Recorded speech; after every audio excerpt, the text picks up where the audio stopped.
আজকে দর্শক কি বলবো, সত্যি ভেবে পাচ্ছি না। তারেক রহমান দেশে এসছেন, লম্বা একটা জার্নি। আগের দিন রাতে রওনা করেছেন, সিলেট হয়ে এসছেন, তারপরে 3 ঘন্টা সম্ভবত পথ পাড়ি দিয়ে তিনি পূর্বাচলে এসে যে বক্তব্য দিলেন, আমি স্তম্ভিত হয়ে গেলাম। মনে হলো এটা আমি আমার দেশের কোনো নেতার বক্তব্য শুনছি না। আমি বিদেশি আন্তর্জাতিক মানের যারা রাষ্ট্রনায়ক বা রাজনীতিবিদ, দার্শনিক, তারা যেভাবে বক্তৃতা দেয়, আমি সেরকম একটা বক্তৃতা শুনলাম। অথচ যিনি বক্তৃতা দিলেন তিনি বাংলাদেশেরই সন্তান, তারেক রহমান। এই তারেক রহমানের আমি বেশ ভাষণ আগে শুনেছি, আমার ভালো লাগেনি। লন্ডনে তিনি এর আগে বক্তব্য দিয়েছেন, তখন ভালো লাগেনি। এখন ভালো লাগছে কেন জানেন? পুরো ভাষণের মধ্যে কোনো প্রতিহিংসা নেই, কোনো বিদ্বেষ নেই। আছে ঐক্যের কথা, শান্তির কথা, নিরাপত্তার কথা, সমৃদ্ধির কথা, যেটা আমি ধরেন রাজনীতি করি না, আমার জন্য দরকার। আমার জন্য কি দরকার? এখানে একটা নিরাপত্তা দরকার। আমার কি দরকার? আমার এখানে একটা অর্থনৈতিক সমৃদ্ধি দরকার, আমার এবং আমার সন্তানদের জন্য, সাধারণ মানুষ হিসেবে। এই কথাটাই তিনি ঘুরে ফিরে বারবার বলছেন। সেখানে ওই ফ্যাসিবাদের আস্তানা ভেঙে দাও, উচ্ছেদ করো, শেখ হাসিনার চরম স্বৈরাচার, একটা বারের জন্য শেখ হাসিনার নাম উচ্চারণ নেই। অথচ গত 15 বছরে কি পরিমাণ অত্যাচার নির্যাতন করছে, এখানে তো 1 ঘন্টা বক্তৃতা হওয়ার কথা। আগে শেখ হাসিনা, আওয়ামী লীগের নির্যাতন, গুম খুন নির্যাতনের বর্ণনা।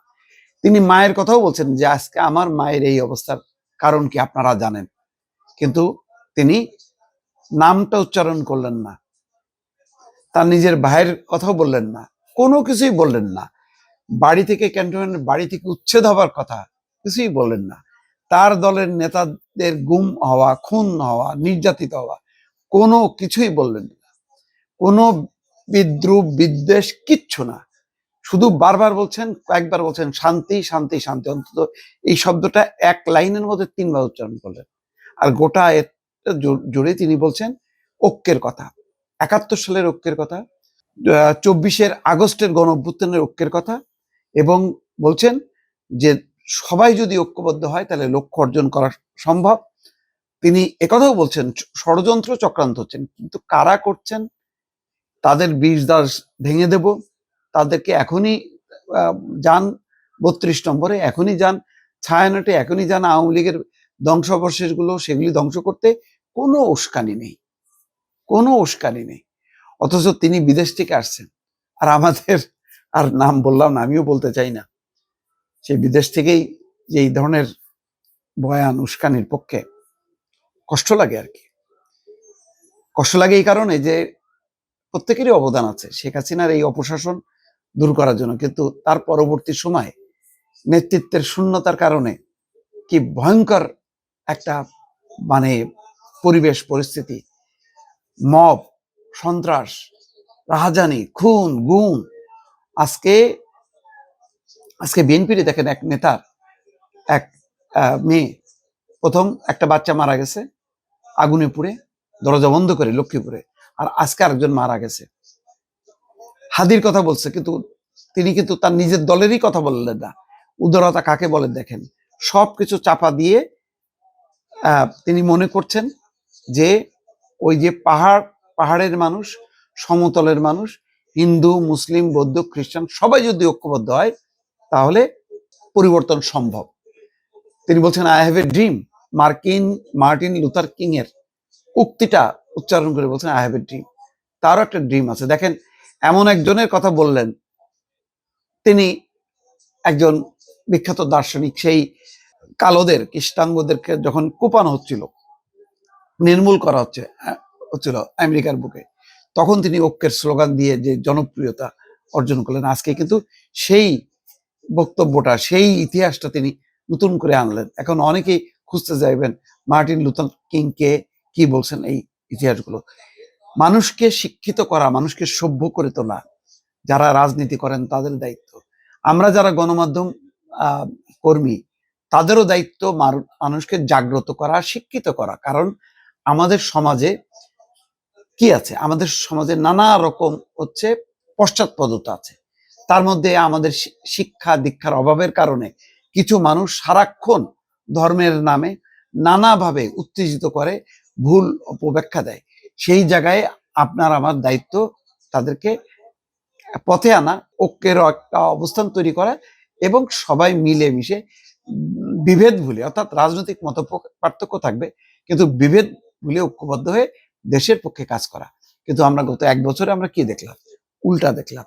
বরং সেই উস্কানিতে পা দিয়ে আমাদের মব একটা বাহিনী তৈরি হয়েছে বিভিন্ন জায়গায় জায়গায়।